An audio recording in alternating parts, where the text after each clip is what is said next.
हे hello guys, good morning. आज सकाळी सकाळी बाहेर जाऊन बघते तर काय सगळीकडे धुके झाले होते. नुसता दूर झाला होता. मग खूप थंडी वाजत होती. मग म्हटलं चला थोड्या वेळ अजून जाऊन झोपावं. थोडंसं ऊन आल्यानंतर उठले. उठून बघते तर काय सकाळी सकाळी बॉबी खात होता. एक तर त्याला सर्दी खोकला खूप झालाय आणि त्यात तो तेलकट खात होता. मग त्याच्यानंतर सगळं काम वगैरे आवरून आम्ही टेरेसवरती गेलो. टेरेसवरती म्हणजे थंडी वाजत होती म्हणून गेलो आम्ही टेरेसवरती.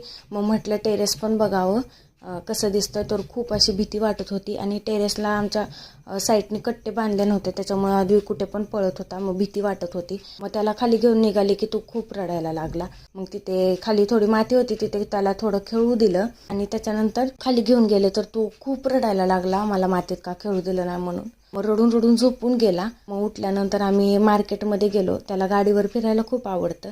मार्केटमध्ये थोडंसं काम होतं म्हणून गेलो. तर कसा वाटला माझा मिनी व्लॉग नक्की सांगा. तर चला भेटूया नेक्स्ट व्लॉगमध्ये. बाय.